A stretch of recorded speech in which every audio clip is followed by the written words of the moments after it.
Sugeng siang anak negeri, ketemu lagi dengan aku Albert. Nah, kalau ketemu dengan aku, kalian pasti akan aku ajak buat keliling wilayah Trenggalek dan sekitarnya.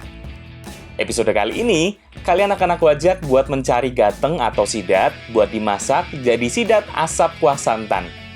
Aku juga mau mengolah iwak kutu yang akan kita masak dalam bambu. Oh iya, kalian tahu geduk toh? Aku juga mau membuat geduk, tapi bukan berbahan dasar telo, melainkan dengan bahan dasar talas. Ada juga tradisi larungan yang ada di Telaga Ngebel, Kabupaten Ponorogo. Aku mau mengikuti salah satu tradisi yang termasuk dalam rangkaian acara Grebeg Suro 2022 ini. Terakhir, aku mau mencari umbut dari batang kelapa sawit yang akan diolah jadi sayur lodeh. Selengkapnya hanya di Jejak Anak Negeri.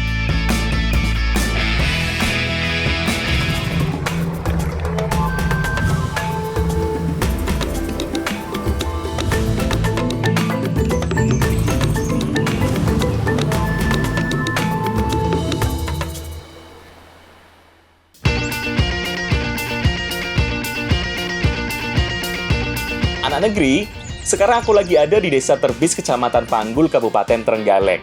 Aku sama Mas Tumpil lagi mau cari sesuatu yang biasa jadi umpan mancing. Nah ini nih, kita lagi cari cacing tanah. Cacing tanah adalah salah satu hewan pengompos yang baik untuk tanaman, karena mereka bisa mengurai sampah menjadi tanah yang subur. Makanya, paling gampang nyari cacing tanah, yuk di sekitar sawah seperti ini. Kali ini kita cari cacing buat umpan gateng. Biasanya gateng itu umpan efektifnya cacing tanah gini. Nah, ini udah mas, gini. Udah, oke. Sip, umpan sudah didapat, sekarang saatnya mancing gateng. Kita pasang dulu umpannya ke kail. Pastikan cacing yang digunakan cukup panjang yo, soalnya gateng yang akan kita pancing ukurannya lumayan besar. Nggak mau makan dia kalau umpannya terlalu kecil. Nah, biasanya kalau cari gateng itu harus di air yang lebih dalam, terus di bawah gerojokan. Karena gateng itu biasanya sembunyi di kedalaman air. Nah, sekarang kita mancing ya. Secara sepintas, gateng atau sidat sangat mirip dengan belut. Karena sama-sama memiliki bentuk tubuh yang bulat memanjang. Tidak ada sisik juga di bagian tubuhnya. Tapi yang paling membedakan adalah ikan sidat memiliki sirip di dekat kepala yang menyerupai telinga. Sedangkan belut tidak ya. Selain itu, habitat tempat tinggalnya juga berbeda. Belut hidup di daerah berlumpur, sedangkan sidat tinggal di air yang lebih jernih yang memiliki banyak kandungan oksigen terlarut. Bahkan biasanya, sidat suka hidup di air-air dekat mata air langsung. Waduh, Mas Tumpil udah dapat duluan ikan sidatnya. Aku kapan yo? Mudah-mudahan habis ini dapat juga yo. Wah, aku juga dapat akhirnya iki. Lebih gede malah dapatnya. Tuh kan, besarnya hampir 2 kali gateng yang didapat Mas Tumpil.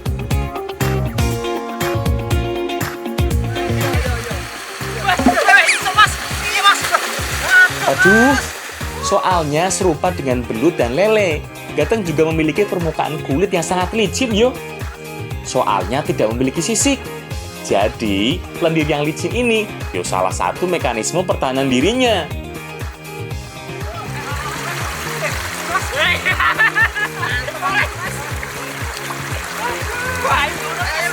Yuk, saatnya kita masak.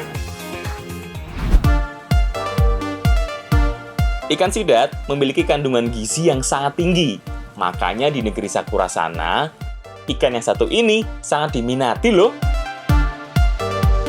Di Jepang, sidat yang harganya sangat mahal biasanya diolah jadi unagi. Tapi kali ini, kita mau mengolahnya dengan cara tradisional. Gateng atau sidat ini mau kita asapi lebih dulu. Tapi sebelumnya dipukul-pukul seperti ini, agar lebih pipih dan lebih empuk teksturnya. Jadi saat dimasak, jauh lebih enak rasanya. Setelah itu langsung dipotong menjadi ukuran kecil seperti ini, agar lebih mudah dijepit dengan potongan bambu seperti ini.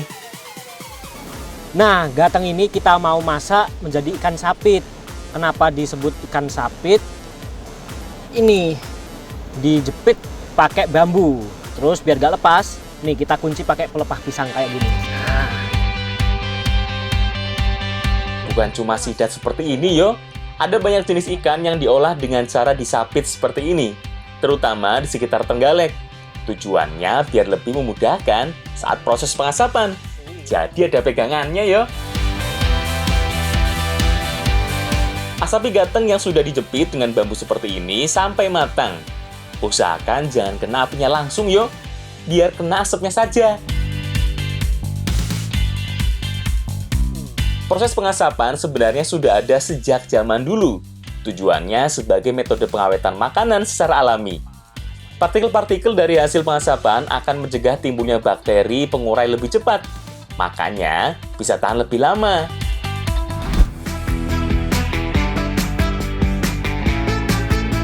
Mas Abed lama banget toh. Habis kemana aja sih? Hampir aja aku dilupain. Hehehe, maaf ya Mbak Tiara. Ini loh, habis cari gateng dan langsung diasapi. Makanya lama. Iya lupa. Kenalin, ini Mbak Tiara yang bakal nemani aku hari ini. Mana gateng asapnya? Wah, banyak juga yo. Langsung kita masak aja yuk. Udah pada lapar pasti kan? Aku mau bikin bumbu halusnya dulu yo. Mas Abed bantuin iris bumbu lainnya. Ikan sapitan ini akan kita masak jadi kuah santan pedas. Makanya kita butuh bumbu yang lengkap dan parutan kelapa. Ya kan? Ya benar. Untuk bumbu halusnya kita perlu bawang merah, bawang putih, kemiri, dan cabai rawit. Semuanya diulek dulu sampai halus yo. Kalau sudah halus, tinggal tambah lengkuas dan serai. Tapi 2 bumbu bahan ini cukup digeprek aja yo, sampai airnya keluar. Jadi rasanya bisa dengan mudah menyebar. Nah, kalau aku bantuin iris bumbunya toh. Bumbu yang diiris adalah bumbu pelengkap yang menguatkan semua rasanya. Makanya nggak terlalu banyak, hanya cabai dan tomat saja. Oh iya, kalau kelapa yang digunakan lebih baik kelapa yang sudah benar-benar tua, karena mengandung kadar pati yang lebih banyak. Jadi saat dibuat menjadi santan, rasanya lebih gurih dan teksturnya lebih kental. Sip, semuanya sudah siap, langsung kita masak. Yuk ayo, pertama tumis dulu yuk bumbu halusnya. Selain bumbu halus, ada juga serai dan lengkuas. Semua ditumis dulu sampai harum, sampai benar-benar matang. Bener banget yo. Setelah itu, baru masukkan cabai irisnya. Tunggu sebentar sampai matang. Baru deh, masukkan santan. Semakin banyak dan semakin kental santannya, semakin enak yo. Semakin gurih. Tunggu sebentar sampai mendidih. Baru kemudian masukkan tomat irisnya. Terakhir, baru deh, masukkan gateng sapitnya. Sebenarnya olahan ikan sapitan ini sama dengan mangut. Sama-sama menggunakan ikan asap, terus bumbu apa Mbak ini Mbak? Bumbu pedas. Bumbu pedas ya? Iya, kuah santan. Masak sebentar lagi yo, sampai semua bumbunya meresap ke dalam ikan. Oh iya, jangan lupa terus diaduk-aduk begini. Apalagi kalau santannya sudah mendidih. Kalau nggak diaduk, bakal pecah santannya. Jadi kurang kental dan berkurang juga rasa gurihnya. Sip, udah mateng iki Mas Abed. Langsung kita santap yuk gateng sapit kuah santannya. Ayo Mas, depan Mas. Monggo. Aku tak juga dhisik yo. Yuk, sikat. Udah lapar juga. Sama seperti mangut, gateng sapitan kuah santan ini juga memiliki rasa yang khas. Ikan asap berpadu dengan kuah santan yang gurih dan pedas. Buat tekstur ikannya empuk, terus masih ada aroma-aroma asapnya dari dibakar tadi. Nah, untuk kuahnya mantep, pedes, asinnya pas. Nah, beda cerita kalau ikannya tidak diasapi. Pasti beda yo rasane, kurang mantep. Karena aroma asap yang mendekati sangit inilah yang bikin makanannya lebih sedap. Nggak cuma enak, gateng ini juga banyak manfaatnya loh. Kandungan gizi, vitamin, dan mineralnya cukup lengkap. Makanya bagus banget buat tubuh. Jadi ternyata ikan gateng ini punya manfaat loh. Apa aja manfaatnya? Untuk kecerdasan otak dan untuk daya ingat. Mantap yuk, karena alam memberikan banyak manfaat.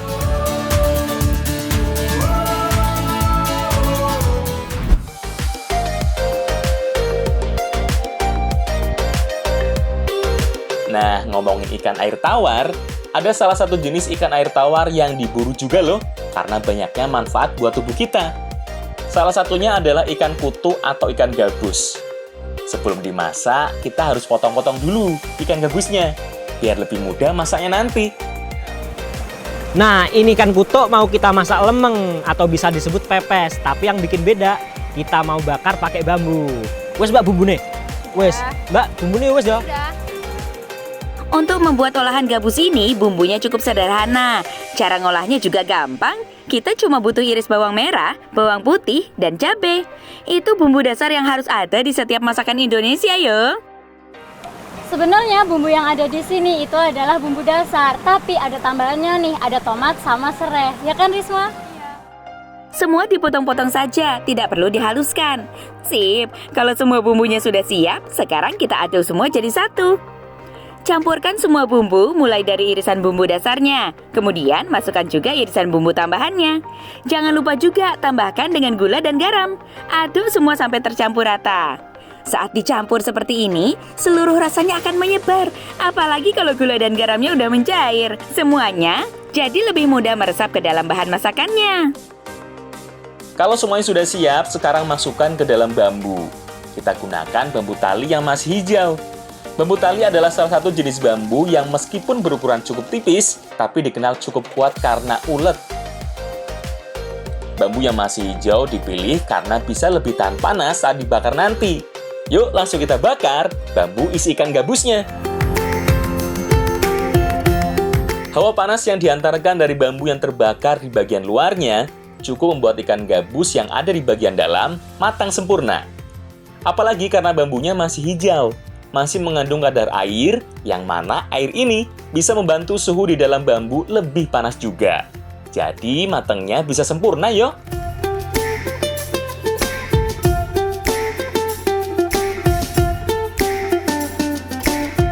Nah, iki iwak kutuk masak bumbung siap dihidangkan.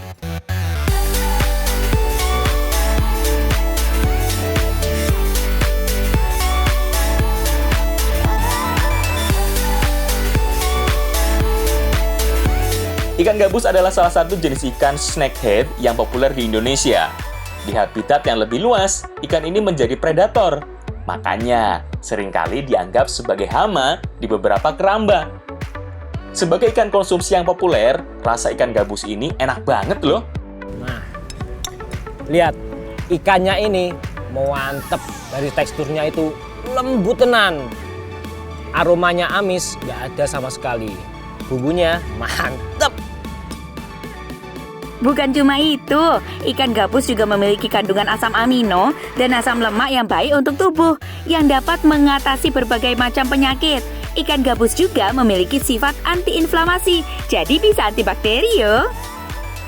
Ikan kutu ini bagus buat pengobatan, makanya biasanya orang-orang yang habis operasi itu nyari ikan kutuk ini, ya kan Mbak? Iya. Kandungan albumin yang cukup tinggi bermanfaat membantu proses penyembuhan luka. Banyak banget toh manfaatnya, karena alam memberikan banyak manfaat.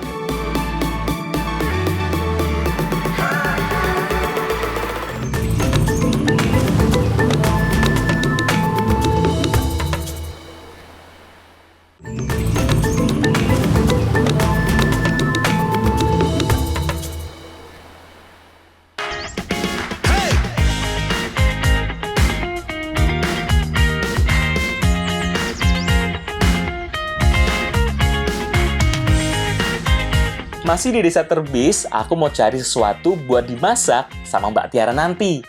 Nah, yang kita cari adalah salah satu jenis umbi-umbian yang cukup besar. Nah, ini yang kita cari, gote atau talas. Biasanya kalau umurnya semakin tua, semakin banyak umbinya. Talas, keladi, atau yang masyarakat Terbis menyebutnya sebagai gote ini adalah salah satu penghasil umbi-umbian cukup penting yang berasal dari Asia Tenggara dan Asia Tengah. Talas diperkirakan sudah dibudidayakan sejak zaman manusia purba, bahkan pada sebelum padi ditanam. Oh iya, talas yang sering dimanfaatkan umbinya ini mengandung karbohidrat yang cukup banyak, walaupun biasanya mengandung getah yang cukup gatal. Nah, sudah banyak iki talasnya. Aku bawa pulang ah. Tiara pasti udah nungguin.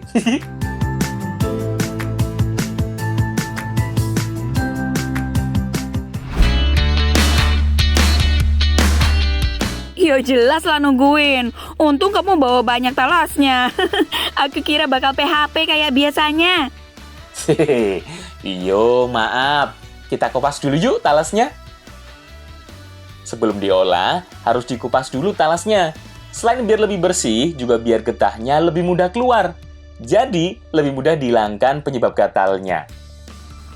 Nah, sekarang kita mau bikin getuk, tapi bukan dari singkong, tapi dari ubi talas atau gote yang kita cari tadi.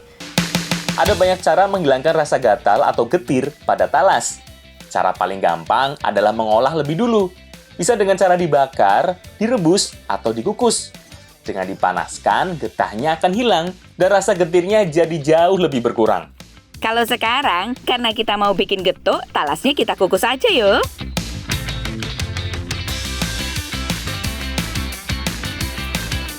Masukin yang banyak. Ini taruhnya ini. Jadi, proses yang paling penting untuk membuat getuk adalah proses pengukusan. Biar apa? Biar mudah untuk ditumbuk dan empuk. Dengan dikukus, talas jadi lebih empuk. Beda dengan cara direbus. Walaupun sama-sama bisa bikin talas matang, tapi teksturnya lebih penyek, lebih berair. Kurang cocok buat dibikin jadi getuk. Sama seperti getuk telo, getuk dari talas juga harus diberi tambahan parutan kelapa, biar rasanya tidak hambar. Selain itu, tambahan parutan kelapa juga bisa membuat adonan getuknya jadi mudah kalis, karena bakal mengeluarkan sedikit minyak saat ditumbuk seperti ini. Bantuin Thomas. Tenang, sini biar aku banyak numbuk. Mbak Tiara siapin bahan lainnya yo.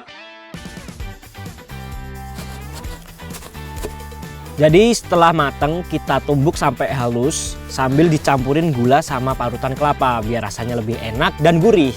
Ayo dicampurin lagi ya.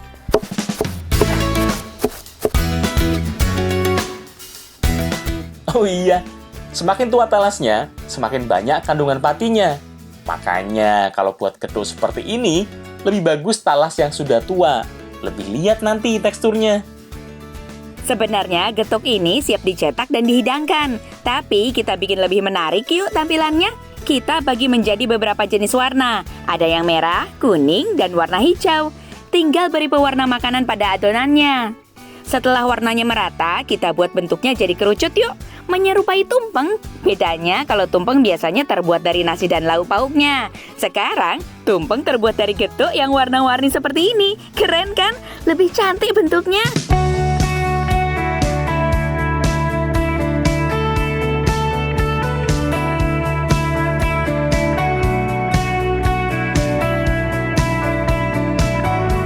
Yuk, kita cicipi tumpeng getuk talasnya. Tekstur getuk talas ini cukup lembut, bahkan lebih lembut dari getuk telo. Tapi agak sedikit masir yo. Nah ini yang jadi salah satu ciri khasnya. Rasanya juga enak kok. Tekstur lembutnya cocok banget dipadukan dengan gurihnya parutan kelapa dan manisnya gula. Semuanya berpadu, nggak ada yang saling mendominasi. Getuk biasanya terbuat dari telo, tapi ternyata juga bisa dari talas. Rasanya enak dan tidak menimbulkan gatal. Salah satu manfaat dari talas ini bisa menjaga atau menurunkan berat badan kita. Karena kalau makan talas ini, kenyangnya kita makin lama. Jajan malian. Selain itu, manfaat lainnya juga banyak loh. Salah satunya adalah umbinya bersifat anti radang. Karena alam memberikan banyak manfaat.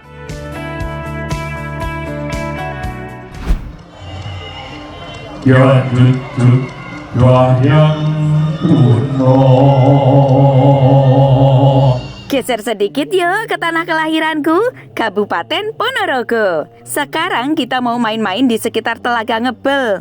Kita akan melihat tumpeng yang sesungguhnya, bahkan lebih besar malah. Karena kita akan mengikuti tradisi larungan yang biasa dilakukan oleh masyarakat sekitar Telaga Ngebel.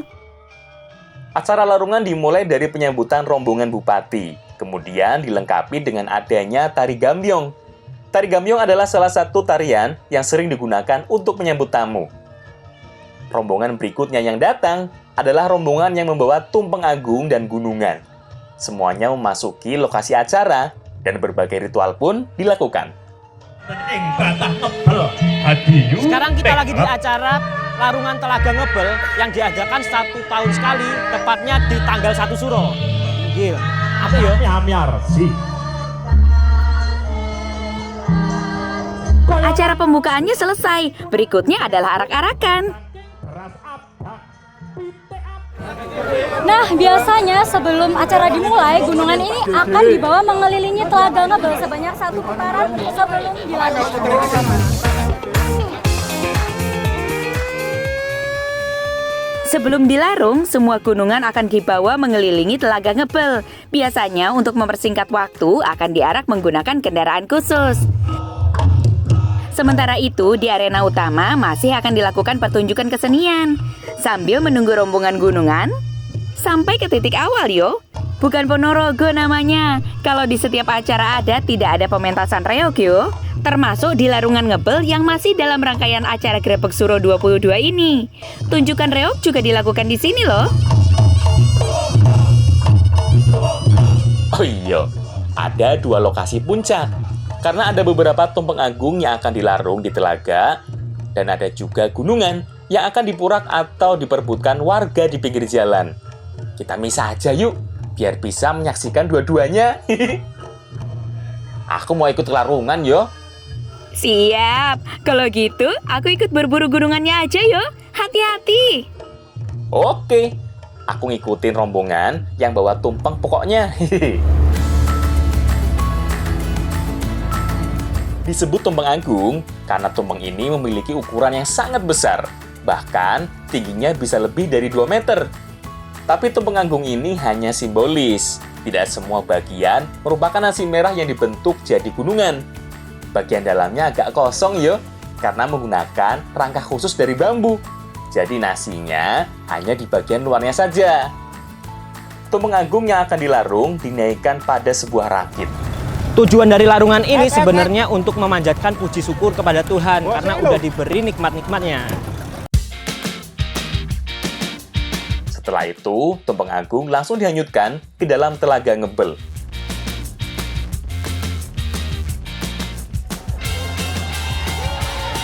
Nah, kalau gunungan yang terdiri dari hasil bumi memang disiapkan untuk diperebutkan warga sekitar. Setelah doa bersama selesai dilakukan, warga langsung berebut apa saja yang mereka dapatkan. Nah, selain ada larungan, kita juga ada gunungan yang diperebutkan oleh warga sekitar seperti yang ada di belakang kita ini. Tujuan dari perebutan itu sendiri untuk mengharapkan berkah. Pelaksanaan berebut gunungan ini berbarengan dengan prosesi larungan di telaga. Makanya, kita bagi tim. Untung biarpun cewek, aku masih cekatan toh. Lumayan, dapat apel dan kacang panjang.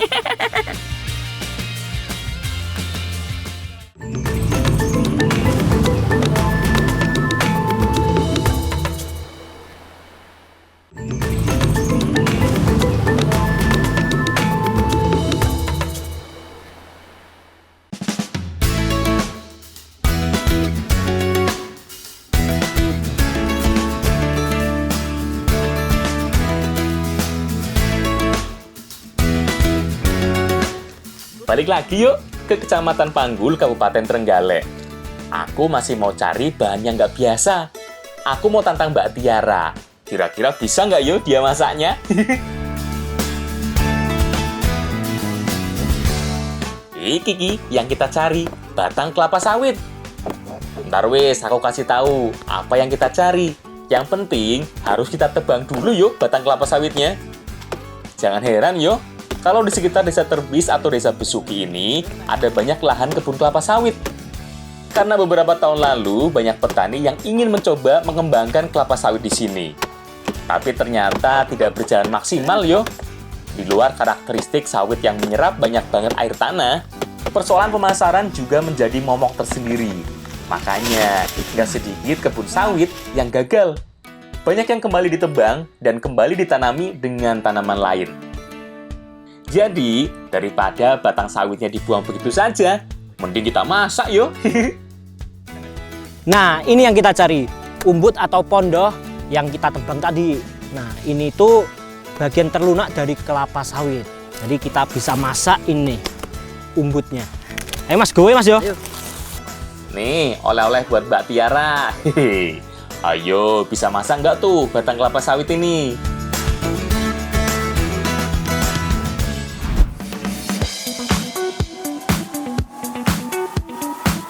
Hah?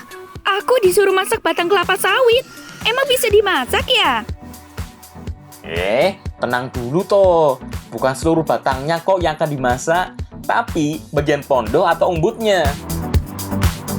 Umbut adalah bagian dari batang, baik kelapa biasa maupun kelapa sawit yang letaknya paling ujung. Umbut menjadi tempat tumbuhnya daun-daun yang masih muda. Nah, ini pondok kelapa sawit dan sekarang kita mau pilih bagian batang yang lunak.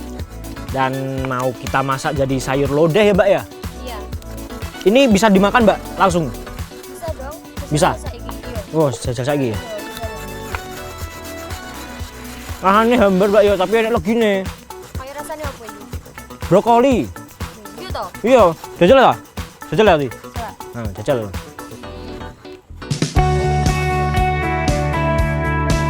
Lebih mirip dengan bengkoang, Mas Abed rasanya. Sedikit renyah, tapi masih cukup lunak teksturnya. Kalau dimakan langsung juga ada sensasi berairnya. Kalau umbut sih aku tahu. Umbut kelapa atau bahkan umbut kelapa sawit seperti ini menjadi makanan yang langka yo. Gak setiap hari kita bisa menikmati olahan dari umbut kelapa sawit seperti ini. Soalnya mesti ada yang nebang kelapa dulu, baru deh kita bisa makan umbutnya. Umbut kelapa sawit sedikit berbeda dengan umbut kelapa biasa. Biasanya pondok kelapa sawit ini kalau dimakan menimbulkan sensasi gatal. Tapi ada cara menghilangkannya. Direndam pakai air garam. Nah, seperti ini. Setelah dipotong kecil-kecil dan pilih bagian yang paling lunak, langsung rendam dengan air garam.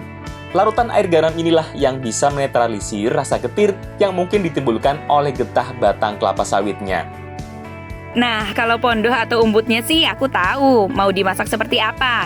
Hampir seperti rebung bambu. Umbut kelapa sawit bisa diolah jadi apa saja. Tapi paling enak sih jadi makanan berkuah santan. Seperti masakan yang akan kita buat sekarang. Lodeh pondok kelapa sawit. Untuk membuat sayur lodeh dari pondok kelapa ini, kita butuh bawang merah, bawang putih, dan kemiri yang dihaluskan. Tambahannya paling sedikit cabai juga yo, ikut dihaluskan.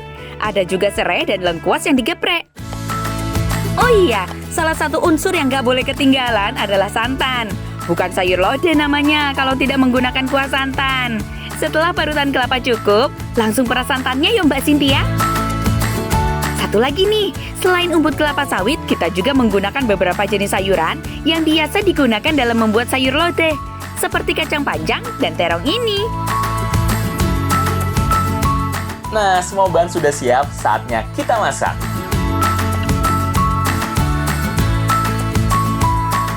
Pertama, rebus dulu bahan-bahannya, mulai dari yang bertekstur paling keras yo. Berarti masukkan dulu umbut kelapa sawitnya. Setelah agak empuk, baru deh susulin terong dan kacang panjangnya. Tunggu dulu sebentar sampai semua bahan agak layu. Setelah itu, baru masukkan santannya. Tunggu sebentar lagi yo, sampai semua bahan matang. Eits, nggak cukup sampai di sini yo anak negeri, kan kita belum ngolah bumbunya. Setelah semua bahan lodeh matang, angkat dulu. Kemudian, tumis semua bumbu menggunakan wajan yang berbeda. Di tempat lain biasanya sayur lodeh bumbunya itu direbus, tapi di sini bumbunya itu digongso. Ya kan, Mas? Iya, bener, Mbak. Ini udah belum, Mbak? Terus juga ya. Oh, bentar lagi.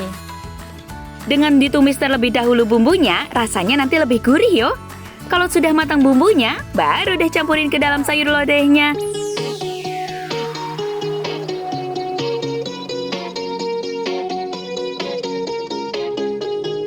Kemudian, panaskan sebentar lagi agar semua rasanya benar-benar menyatu. Sip, wis mateng toh. Rasa sabar aku pengen makan. Udah matang, Mas. Yuk kita hidangkan. Nah, ini sayur lodeh pondok kelapa sawit. Mari kita serbu. Mari. Gas! Yeay. Di Jawa, umbut kelapa sawit tidak terlalu lazim. Biasanya lebih mungkin ditemukan umbut kelapa biasa. Soalnya lumayan jarang yo, pohon atau kebun kelapa sawit. Tapi kalau di Kalimantan, olahan umbut kelapa sawit sudah biasa. Bahkan, umbut kelapa sawit merupakan makanan warisan leluhur Dayak. Ternyata pondok kelapa sawit ini setelah dimasak itu jadi lebih lunak. Terus lebih kayak apa mas teksturnya? Seperti jamur ya? Iya. Wah. Dan rasanya nggak ada getirnya sama sekali. Dan ternyata manfaatnya juga banyak loh, bisa melancarkan pencernaan dan ada kandungan B2-nya untuk kesehatan mata dan kulit. Jadi walaupun tidak banyak orang yang tahu kalau umbut kelapa sawit juga bisa dimakan, ternyata banyak juga loh manfaatnya. Karena alam memberikan banyak manfaat.